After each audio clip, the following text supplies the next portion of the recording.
నమస్తే, welcome to YT TV. ఇదిగా ముఖ్యాంశాలు చూద్దాం. భారతరత్న డాక్టర్ బిఆర్ అంబేద్కర్ జయంతి. ట్యాంక్ బండ్ వద్ద ఆ మహనీయుడి విగ్రహానికి నివాళులర్పించిన ముఖ్యమంత్రి రేవంత్ రెడ్డి.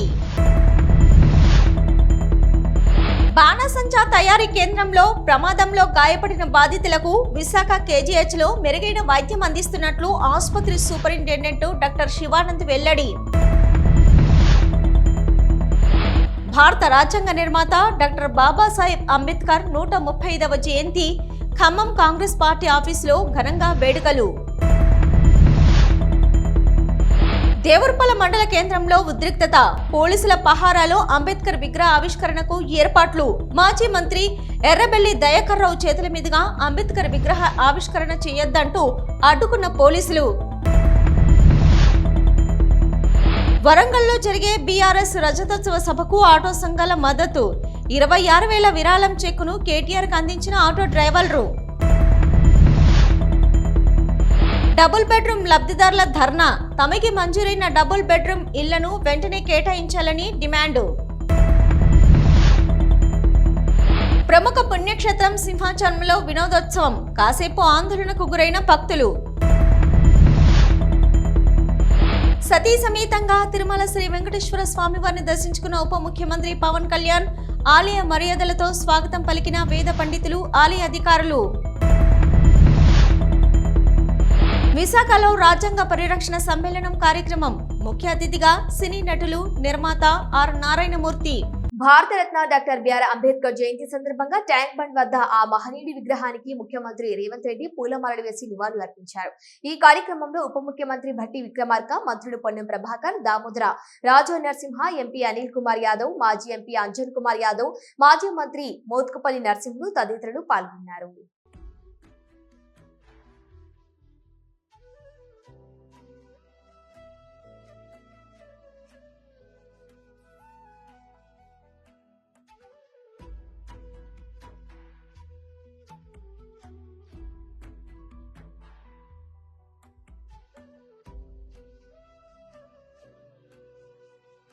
నాడు చంద్రబాబు నాయుడు తెచ్చిన అంబేద్కర్ విదేశీ విద్యా దీవెన పథకం దళిత యువత జీవితాల్లో ఎలాంటి మార్పులు తెచ్చిందో ఈ తండ్రి భావోద్వేగంలో వినబడుతోంది, కనిపిస్తుంది. అందరూ చప్పట్లు కొట్టి ఆ అమ్మాయిని అభినందించండి. వాళ్ళ తండ్రి ఇక్కడే ఉన్నాడు, ఒకసారి మాట్లాడతారు. ఆ అమ్మాయి గురించి ఆయన అభిప్రాయాలు చెప్తాడు. నీకేమనిపిస్తా ఉంది? మీ అందరికి ధన్యవాదాలు. ముఖ్యమంత్రి గారికి నా ధన్యవాదాలు. మేము చాలా పేద కుటుంబంలో పుట్టినవాళ్ళం. ఉన్నతమైన చదువులోని ఆలోచన అయితే మా కోరిక ముఖ్యమంత్రి గారి ద్వారా తీర్చాడు. మా అమ్మాయి కోరిక ఆస్ట్రేలియాలో ఉద్యోగం చేయాలని, పెద్దవాడితో చదవాలని, పెద్దవాడితో ఉద్యోగం చేయాలని కోరిక దేవుడు చంద్రబాబు నాయుడు గారి చేత తీర్చాడు. ఆయన మేము ఎప్పుడూ మర్చిపోలేము. ఆ స్థితిలో మా అమ్మాయి ఉందంటే ముఖ్యమంత్రి గారు దయ మేము ఎప్పుడు మర్చిపోలేము. వందనాలు. థ్యాంక్ యూ అమ్మా. ఏంటమ్మా రత్నలత, మీ నాన్ననే అమ్మను సరిగా చూసుకుంటావా? ఎస్ సార్, నేనే చూసుకుంటున్నాను సార్. వాళ్ళందరినీ ఇప్పటికప్పుడు ఫోన్లో మాట్లాడుతున్నావా? లేదు సార్, నేను రోజు చేస్తాను, చూసుకుంటాను సార్. నాకు ఒక తమ్ముడు కూడా ఉన్నారు, నేను చూసుకుంటాను సార్. వాళ్ళందరినీ సక్రమంగా చూసుకుంటావు? Yes sir. నీకు ఎంత ఆదాయం వస్తుందమ్మా ఇప్పుడు? సార్ నాకు ఆస్ట్రేలియా డాలర్స్లో $6,000 వస్తుంది సార్. మన ఇండియన్ రూపీస్లో అరౌండ్ 3 lakhs. 3 lakhs వస్తుంది ఫర్ మంత్ అమ్మా? అవును సార్. 3 లక్షల రూపాయలు ఆస్ట్రేలియాలో ఆ అమ్మాయి ఆదాయం సంపాదిస్తూ ఉంది. మీరు గుర్తుపెట్టుకోవాలి. సంవత్సరానికి చూస్తే 36 లక్షల రూపాయలు డబ్బులు సంపాదించే పరిస్థితికి వచ్చింది. ఇది ప్రారంభం మాత్రం. భవిష్యత్తులో ఇంకా పెద్ద ఎత్తున సంపాదించే అవకాశం ఉంటుంది. తల్లిదండ్రుల్ని, వాళ్ళ తమ్ముడిని కూడా బాగా చూసుకుంటా ఉంది. నేను మనస్ఫూర్తిగా ఒక కుటుంబంగాని పైకి వస్తే ఆ కుటుంబంలో ఉండే సభ్యులందరూ కూడా జీవన ప్రమాణాలు పెరుగుతాయి, వాళ్ళ జీవితాలే మారుతూ ఉంటాయి. విశాఖపట్నం కోటఊరట్ల మండలం కైలాసపట్నం గ్రామంలో బాణసంచా తయారీ కేంద్రంలో జరిగిన ప్రమాదంలో గాయపడిన బాధితులకు విశాఖ KGH తో మెరుగైన వైద్యం అందిస్తున్నట్లు ఆసుపత్రి సూపరింటెండెంట్ డాక్టర్ శివానంద్ తెలిపారు. ప్రమాదం జరిగిన వెంటనే బాధితులను KGH కు తరలించి అత్యవసర చికిత్స ప్రారంభించామని, కొంతమంది బాధితుల పరిస్థితి విషమంగా ఉండటంతో వారిని ప్రత్యేక వైద్య పర్యవేక్షణలో ఉంచామని, 2-3 రోజుల పాటు అబ్జర్వేషన్ లో ఉంచి అవసరమైన అన్ని వైద్య చికిత్సలు అందిస్తున్నామని పేర్కొన్నారు. ఇక బాధితుల ఆరోగ్యంపై నిరంతరంగా డాక్టర్లు పర్యవేక్షణ కొనసాగిస్తున్నారని, వారి ఆరోగ్య పరిస్థితిని మెరుగుపరిచేందుకు అన్ని రకాల చర్యలు తీసుకుంటున్నామని వారు చెప్పారు. సో అందరికీ నమస్కారం. ఈరోజు ఇది ఒక దురదృష్ట ఘటన. సో మనకి కోటవరట్ల దగ్గర ఫైర్ క్రాకర్స్లో అగ్ని ప్రమాదం సంభవించి అక్కడ కొంతమంది చనిపోవడం అనేది జరిగింది. ఇమీడియట్గా మాకు కలెక్టర్ గారి దగ్గర నుంచి నాకు ఒక కాల్ వచ్చింది. బర్న్స్ కేసులు ఒకటి మనకు అనకాపల్లి నుంచి వస్తాయి, మీరు వాళ్ళని ఇమ్మీడియట్గా తీసుకొని చర్యలు తీసుకోవాల్సిందిగా చెప్పారు సార్. చెప్పిన వెంటనే నేను ఇక్కడికి వచ్చి బర్న్స్ కేసు అంటే plastic surgery department and all staff, paramedical staff, all aligned departments అన్నీ ఇక్కడ రప్పించి వీళ్ళకి అందరికీ కావాల్సినట్టు ఇమ్మీడియట్గా వచ్చిన వెంటనే ఏ విధమైన ఇన్ఫెక్షన్ సోకకుండా ఫస్ట్ మనం థియేటర్లో తీసుకొని వెళ్ళి క్లీన్ చేసి వాళ్ళని పెడితే చాలా వరకు ఇన్ఫెక్షన్ తగ్గి ఇలాంటి వాళ్ళు బ్యాడ్ ప్రోగ్నోసిస్ రాకుండా ఆపడం అనేది జరుగుతుంది. That is the reason why నేను క్యాజువాలిటీలో కాకుండా పేషెంట్ని డైరెక్ట్గా ఏదైతే బర్న్స్ వార్డ్ ఉందో దాంట్లోకి తీసుకొచ్చి ఇది చేయడం అనేది జరిగింది. ఇక్కడ మనకి ఇప్పటివరకు 5 పేషెంట్స్ వచ్చారు. సో ఈ 5 పేషెంట్స్లో మనకి జల్లూరి నాగరాజు, ఆయన వయసు 50 సంవత్సరాలు, ఆయనకు మాత్రం 90% బర్న్స్ ఉన్నాయి. ఈ 90% బర్న్స్ అనేవి మనకు బయటికి కనిపించినవి, బయటికి ఏదైతే మనకు కనిపిస్తుందో అది. కానీ ఎక్కడైనా మనకి బ్లాస్ట్ అయినప్పుడు ఆ కెమికల్ ఫ్యూమ్స్ వస్తాయి. సో అక్కడ ఉండేటప్పుడు మనం దాన్ని పేల్చడం అనేది జరుగుతుంది. అది పేల్చడం అనేది జరిగి లంగ్స్కి కూడా ఇండైరెక్ట్గా డ్యామేజ్ జరుగుతుంది. అది ఎంతవరకు డ్యామేజ్ జరిగింది ఏంటి అనేది ఇప్పటికిప్పుడు మనకు తెలియదు. It will take 2-3 days. So వాళ్ళని అబ్జర్వేషన్లో పెట్టుకోవాలి. సో ఇంకొక పేషెంటు మడగల జానకీరామ్ అని, ఆ పేషెంట్కి 50% బర్న్స్ ఉన్నాయి.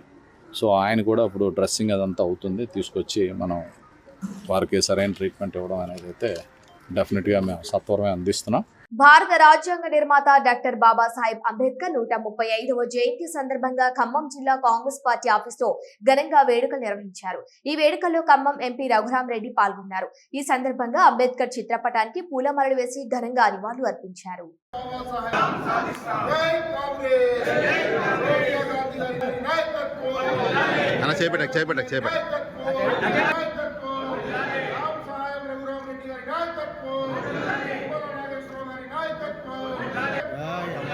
జనగామ దేవరుప్పల మండల కేంద్రంలో ఉద్రిక్త వాతావరణం నెలకొంది. పోలీసుల పహారాలో అంబేద్కర్ విగ్రహ ఆవిష్కరణకు ఏర్పాట్లు జరిగాయి. ఇంతమంది పోలీసులు ఎందుకంటూ కుల సంఘాలు మండిపడ్డాయి. మాజీ మంత్రి ఎర్రబెల్లి దయాకర్ రావు చేతుల మీదుగా అంబేద్కర్ విగ్రహ ఆవిష్కరణ చేయొద్దంటూ పోలీసులు అడ్డుకున్నారు.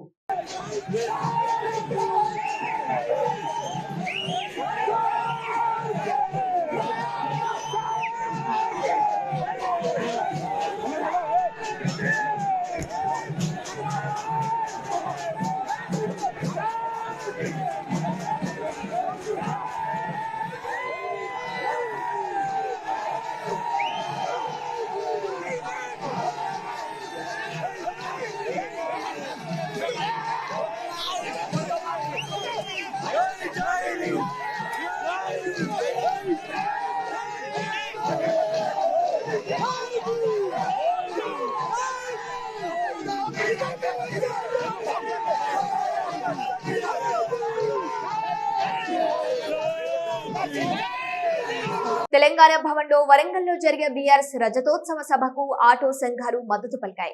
సభ కోసం 26,000 విరాళ చెక్కును కేటీఆర్ కు ఆటో డ్రైవర్ల యూనియన్ అందించింది.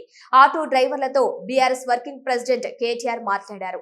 ఆటో డ్రైవర్ల కష్టాల్లో ఉన్నారు, మీకు మేం అండగా ఉంటాం, మీ నుంచి ఇంత పెద్ద సహాయం వద్దని, చనిపోయిన ఆటో డ్రైవర్ల కుటుంబాలకు ఈ సహాయం అందజేయాలని, ఆ చెక్కును మళ్లీ ఆటో డ్రైవర్ల యూనియన్ కు కేటీఆర్ అందజేశారు. మీ కష్టాలు పోవాలంటే కాంగ్రెస్ పోవాలని ఆటో డ్రైవర్లకు ఆయన సూచించారు.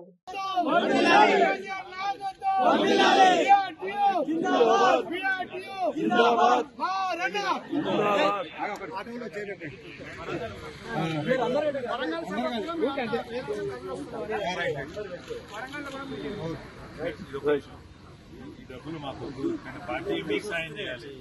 చనిపోయిన 100 కుటుంబాలు వాళ్ళకు మేము సాయం చేస్తాం. మీరు మాకు నిజాలు మీరు ఇచ్చిన నిజాలు మీ మద్దతు చాలు సంఘీభావం చాలు. మీరే పార్టీ తరఫున ఆటో డ్రైవర్లకు మేము అండగా ఉంటాం. ఆ చనిపోయిన కుటుంబాలకు మెదక్ జిల్లా చేకుంట గాంధీ చౌరస్తా వద్ద డబుల్ బెడ్రూమ్ లబ్ధిదారుల ధర్నా తమకి మంజూరైన డబుల్ బెడ్రూమ్ ఇళ్లను వెంటనే కేటాయించాలని డిమాండ్ చేశారు. ఫస్ట్ స్టార్టింగ్ లో అంటే చేకుంటనే మొదలు పెట్టిండ్రు. చుట్టుపక్కల కానీ హైదరాబాద్ కానీ తెలంగాణ డిస్ట్రిక్ట్లో ఎక్కడ కానీ పెట్టలేకుండా ముందు చేకుంట పెట్టిండ్రు. చేకుంట స్టార్ట్ సగం పనులు అంతటా పూర్తి అయిపోయినాయి. పచ్చని కూడా జరిగిపోతారు అని. విశాఖ జిల్లా ప్రముఖ పుణ్యక్షేత్రం సింహాచలంలో వినోదోత్సవం జరిగింది. ఈ సందర్భంగా ఆలయంలో సరదా సంఘటన చోటు చేసుకుంది. వినోదోత్సవంలో భాగంగా అర్చకుల సరదా కార్యక్రమం నిర్వహించడంతో భక్తులు కాసేపు ఆందోళనకు గురయ్యారు. ఆ తర్వాత అసలు విషయం తెలిసి తమ జన్మ ధన్యమైందనుకున్నారు. ఇక సింహాద్రి అప్పన్న ఆలయంలో దొంగలు పడ్డారని, స్వామివారి ఉంగరం దోచుకెళ్లారంటూ ఆలయ అర్చకులు హడావుడి చేశారు. స్వామివారి దర్శనార్థం వచ్చిన భక్తులను అవమానించారు. ఈ క్రమంలో కొందరు భక్తులను తాళ్లతో బంధించి పోలీసులకు సమాచారం అందించారు.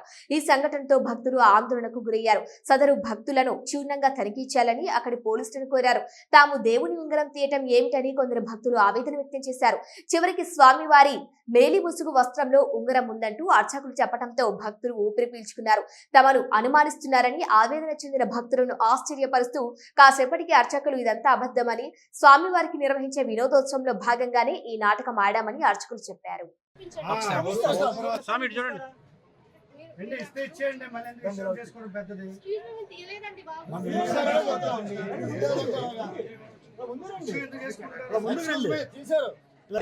దొంగతనం జరిగిందా లేదా దొరికిందా మీకు?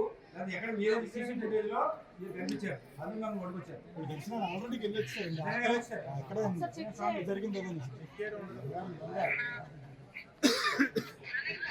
ఏ సెక్షన్కి వస్తుందండి? విచారణ జరుగుతుందమ్మా అంతేది. మైక్ దగ్గర పెట్టుకోండి.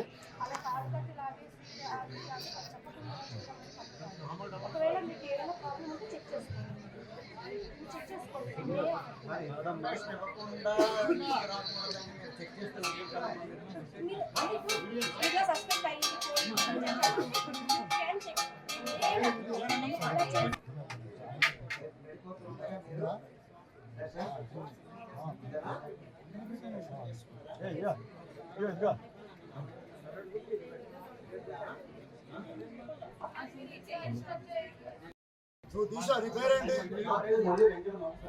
మురళి వెంకట. ఇంటి పేరు మురళి. నువ్వు ఆధార్ కార్డులో ఏ పేరు ఉంది? ఆధార్ కార్డు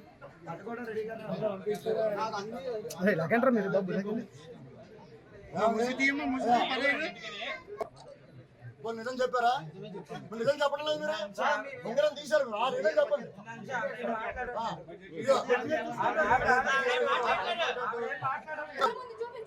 ఇక ఎప్పుడే చూపిస్తాం. చూపించండి.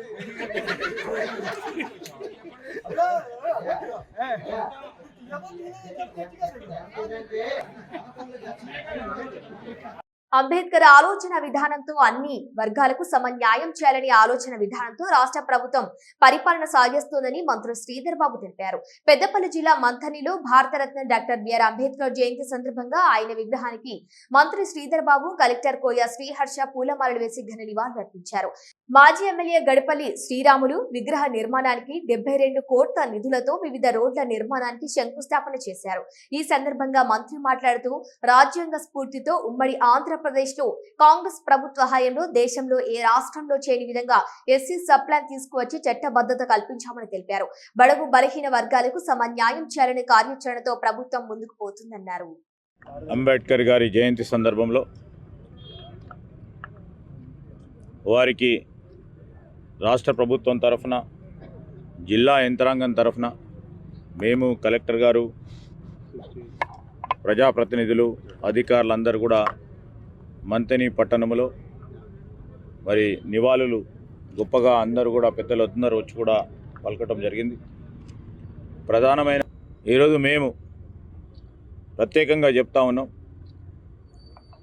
వర్గీకరణకు సంబంధించిన అంశం కానీ అదేవిధంగా ఈ వర్గాలకు సంబంధించి అందరికీ న్యాయం చేయాలని ఒక కార్యాచరణ తీసుకొని ముఖ్యమంత్రి గారు మా ప్రభుత్వం ముందుకు నడుస్తూ ఉంది. ఆనాడు మేము ఉమ్మడి రాష్ట్రంలో మా కాంగ్రెస్ పార్టీ ప్రభుత్వ హయాంలో ఆనాడు ఇదే రాజ్యాంగ స్ఫూర్తితో మొట్టమొదటిసారి సప్లాన్ని దేశంలోనే మొట్టమొదటిసారి మరి సప్లాన్ ఆలోచన చేసి చట్టబద్ధత ఇచ్చి ముందుకు తీసుకెళ్ళటం జరిగింది. రాజ్యాంగ స్ఫూర్తి రాజ్యాంగానికి సంబంధించి అసలు రాజ్యాంగమే ఎందుకనే కొంతమంది ఈరోజు రాజ్యాంగాన్ని నిర్మాణం చేయాలని స్తూపాలు కడుతూ ఉన్నారు. అదే సందర్భంలో నేను ఈరోజు మనవి చేస్తూ ఉన్నా, ప్రతి ఒక్కరికి దళిత సోదరులకే కాదు అన్ని వర్గాలకు సంబంధించి బలైన బడుగు మరి పేద వర్గాలకు సంబంధించిన వారందరికీ సమన్యాయం జరగాలని ఆలోచన చేసిన వ్యక్తి భారతరత్న బాబాసాహెబ్ అంబేద్కర్ గారు. వారి ఆలోచన విధానాన్ని తీసుకెళ్లే ప్రధానమైన బాధ్యతతో మా రాహుల్ గాంధీ గారు ఈరోజు దేశవ్యాప్తంగా కూడా రాజ్యాంగం గురించి, రాజ్యాంగ స్ఫూర్తి గురించి, రాజ్యాంగాన్ని బలహీనపరిచే శక్తులకు సంబంధించిన అనేక అంశాల విషయంలో వారు పోరాటం చేస్తూ రాజ్యాంగ నిర్మాత అయిన బాబాసాహెబ్ అంబేద్కర్ గారి ఆలోచన విధానాన్ని ముందుకు తీసుకెళ్లే కార్యాచరణ తీసుకోబోతాం. కలియుగ ప్రత్యక్ష దైవం తిరుమల శ్రీ వెంకటేశ్వర స్వామి వారిని ఉప ముఖ్యమంత్రి పవన్ కళ్యాణ్ సతీమణి శ్రీమతి అన్నా కొణిదెల దర్శించుకున్నారు. ఇక సోమవారం వేకువజామున శ్రీవారి సుప్రభాత సేవలో పాల్గొన్నారు. దర్శన అనంతరం రంగనాయకుల మండపంలో అన్నా కొణిదెలకు వేద పండితులు వేద ఆశీర్వచనం అందించగా ఆలయ అధికారులు శ్రీవారి తీర్థ ప్రసాదాలు అందజేశారు.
డాక్టర్ బిఆర్ అంబేద్కర్ 134వ జయంతి సందర్భంగా విశాఖలో రాజ్యాంగ పరిరక్షణ సమ్మేళన కార్యక్రమం జరిగింది. నగరంలోని అల్లూరి విజ్ఞాన కేంద్రంలో జరిగిన కార్యక్రమానికి ముఖ్య అతిథిగా సినీ నటులు, నిర్మాత ఆర్ నారాయణమూర్తి పాల్గొన్నారు. కళారూపాలు, నృత్య ప్రదర్శనలు, చైతన్యపరిచేలా నాటిక ప్రదర్శనలు జరిగాయి. అంతప్పుడు బాబాసాహెబ్ అంబేద్కర్ అంటాడు, నేను ఒక న్యాయశాఖ మంత్రి, సమానంగా హక్కులు కావాలని కోరుకుని నేను హిందూ కోర్టును పెట్టా. రాజ్యాంగం ఏ కులం లేని, మతం లేని, మొత్తం అన్నీ లేని, మొత్తం సమస్త రాజ్యాంగం మన అందరూ ఈ కులం చేస్తారని చెప్పి పార్లమెంట్ బయటకు వచ్చి కోర్టు అలాగే చేశాడు. That is Ambedkar. ఏం మహానుభావుడు, ఎంత గొప్పవాడండి. నిజంగా ఈ రాజ్యాంగం అనే పొలగుత్తుల మీద సమాహారం పెట్టకపోతే విభిన్న జాతులతో, విభిన్న మతాలతో, విభిన్న కులాలతో ఉన్న మన భారతదేశం చిన్నాభివృద్ధి అనేక గణతంత్రాలు చెప్తున్న మన భారతదేశం చిన్నాభివృద్ధి మొక్కలైపు, చీరికలపై, పేరికలపై, కులపరంగా, మతపరంగా మొత్తం చిన్నాభివృద్ధి కొట్టుకుని ఉంది. కానీ ఆ పూర్వతను సమాహారం చేసి అందరినీ నాకు కలుపుకుంది. ఆ సౌభ్రతతోనే మహత్వం. హిందూ ముస్లిం భాయ్ హిందూ క్రిస్టియన్ భాయ్ అందరూ ఒకటే అని చెప్పిన ఆ మహానుభావుడు నిజంగా శిరస్సు దండం పెట్టారు. సో కల్పించారు. విద్య, వైద్య, విమానయానం, నౌకాయానం, ఎల్ఐసిస్ ఉన్నవాడికి ఓటే వాల్యూ, లేని వాడికి ఓటే వాల్యూ, ఓటుని సమాన హక్కు ఇచ్చి ఈ దేశ సంపద ఇవాళ అతి కొద్ది మంది అంబానీలు ప్రధాన రాజ్యాంగం నేను ఏం రాశారు, రాజ్యాంగ హక్కు నాకు కోల్పోతున్నారు. మొత్తం ప్రైవేట్గా అయిపోతుంది. నా విద్యార్థులు, నా నిరుద్యోగులకు ఉద్యోగాలు ఉంటుందా మొత్తం ఈనాటి దశలో కార్మిక హక్కులు మొత్తం ఎంతమంది కమ్యూనిస్టు మహానుభావులు. నిజంగా నేను కమ్యూనిస్టులు చాలా గొప్ప గౌరవిస్తాను. నేను కమ్యూనిస్టులు కాదు, అంత గొప్పను కాదు. హోల్ హార్టెడ్ అంటారు రఘునాథ్ సార్. నేను వాడుకున్న మేధస్కి దానికి ఇవాళ కోటీశ్వరులు అయిపోవాలి. కానీ ఇంకా అది మహానుభావులు చూస్తుంటే అసలు సెల్యూట్ అలాంటి ఇవాళ చాలా ఆనందం ఉంది. నేను ఎన్నోసార్లు నేను నమ్ముతున్నా మిత్రులని సభాపతిగా మన మిత్రుడు రమణ గారు తెలిసినందుకు నేను ఒక విజ్ఞప్తి చేస్తాను మిమ్మల్ని అందరినీ. ప్రపంచ కార్మికులారా యాగం కండి, పోరాడితే పోయేది లేదు, బానిసంగా తప్పుతాడు మార్క్స్ మహానుభావుడు. ఈ రోజు కన్నా ప్రపంచ కమ్యూనిస్టుల యాగం కండి, పోరాడితే పోయేది లేదు, తాడితుల హక్కుల రక్షణ తప్ప. కాబట్టి మీ కమ్యూనిస్టులను విజ్ఞప్తి చేస్తున్నాం. సిపిఐ, సిపిఎం, ఎంఎల్ ఆల్ కమ్యూనిస్టులు దయించి యాకోవండి. మీరే కాదు, ఇవాళ చాలా ఆనందం ఉంది. ఎప్పుడు ఎర్ర జెండాలతో, ఎర్ర సట్లతో, ఎర్ర ఇటుతో కనపడి కమ్యూనిస్టులు ఇవాళ నీల్ అంబేద్కర్ మహానుభావుడు వల్ల నీళ్ళు కావలసిన వస్తువు వేసుకున్న నాకు చాలా ఆనందం ఉంది ఇవాళ. అందుకని లాల్ నీల్ రెండు ఏకమైనాడు, ఎర్ర కోటి మంది ఎర్ర జెండా వేస్తుంది. మీరు ఏకమని దండం పెడతా ఇలా ఉన్నారంటే ఇచ్చేస్తాడు. రాజ్యం చాలా బలమైంది, శత్రువు చాలా బలమైన వాడు. మీరు ఎలా ఉంటే ఇరిచేస్తాడు. మీరు ఎలా ఉండండి, రైట్, ఎడ్యుకేట్ అండ్ ఫైట్ అని అంబేద్కర్ మహానుభావుడు ఏం చెప్పాడు, డూ ఇట్. అసలే వేసవి సెలవులు, ఆపై భాన్వి ప్రతాపం. కట్టుదిట్టమైన రక్షణలో ఉండాల్సిన తాగునీటి ట్యాంకుల వద్ద పర్యవేక్షణ లోపం ఏర్పడింది. ఇక అత్యంత ప్రమాదకరంగా స్కూల్ పిల్లల ఈతకు వేదికగా మారింది.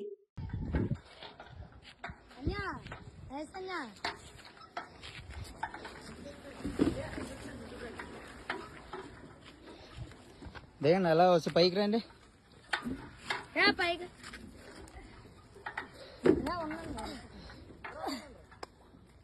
సమానత్వం, సామాజిక న్యాయం కోసం పోరాడిన మహనీయుడు, అంటరానితనం నిర్మూలనకు, అణగారిన వర్గాల శ్రేయస్కు కృషి చేసిన అభ్యుదయవాదని వైద్య ఆరోగ్య శాఖ మంత్రి సత్యకుమార్ యాదవ్ అన్నారు. స్వతంత్ర భారతావనిని నడిపిస్తున్న రాజ్యాంగ నిర్మాణ సారథి, జాతి గర్వించదగ్గ దార్శనికుడు, భారతరత్న డాక్టర్ భీమ్రావ్ రామ్జీ అంబేద్కర్. అత్యంత సామాన్య కుటుంబంలో పుట్టి అనేక అవమానాలు, వివక్షతను ఎదుర్కొంటూ అత్యున్నత స్థాయికి చేరిన బాబాసాహెబ్ జీవితం తరతరాలకు స్ఫూర్తిదాయకం. ఆయన ఆదర్శాలను పాటిద్దామన్నారు. ఆశయాల సాధనకు కృషి చేద్దాం.